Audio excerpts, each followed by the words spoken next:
प्राचीन समय की बात है। एक राज्य में एक राजा राज करता था। राजा काफी निडर व साहसी था। उसी राज्य के एक नगर में नरेश नाम का व्यक्ति रहता था। नरेश छोटा मोटा काम किया करता था। एक दिन नरेश राजा के दरबार में गया और राजा से बोला, राजन, आपकी प्रजा धन्य है जो हमें आप जैसा राजा मिला।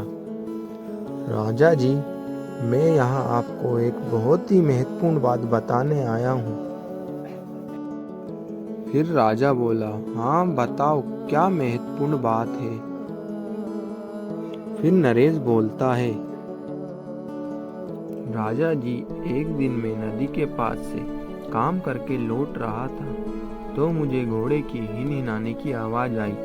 मैंने कुछ दिन तक तो यह आवाज़ सुनी और नज़रअंदाज कर दिया, परंतु एक दिन मैंने रुक कर देखा तो थोड़ी देर तक तो मुझे कोई दिखाई नहीं दिया। फिर अचानक से एक घोड़ा सामने आ गया। फिर घोड़ा मुझसे बोला कि मुझे तुम्हारे राज्य के राजा से मिलना है, वह बार बार यही रट लगाए बैठा है।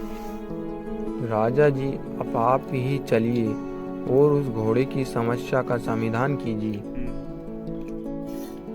चलो उस घोड़े के पास चलते हैं और उसकी पूरी बात सुनते हैं।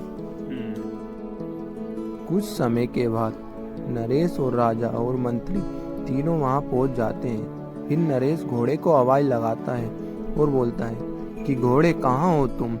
मैं अपने राज्य के राजा को ले आया हूँ। इतना सुनते ही घोड़ा सामने आ जाता है और बोलता है, राजा जी, मैं बहुत दिन से आपसे मिलने की प्रतीक्षा कर रहा था और आज वह प्रतीक्षा खत्म हुई। मुझे आपको एक बहुत ही महत्वपूर्ण बात बतानी है। बात यह है कि आपके पूर्वज द्वारा रखे गए धन की जानकारी मुझे है। आज तक बहुत लोगों ने उस छिपे हुए धन को प्राप्त करने की कोशिश की, परंतु कोई भी उस तक पहुंच नहीं पाया है। आप मेरे साथ उस जगह चलिए जहां पर धन छिपा कर रखा गया है। वह धन एक गुफा में है और उसकी सुरक्षा एक बड़ा सा सांप कर रहा है।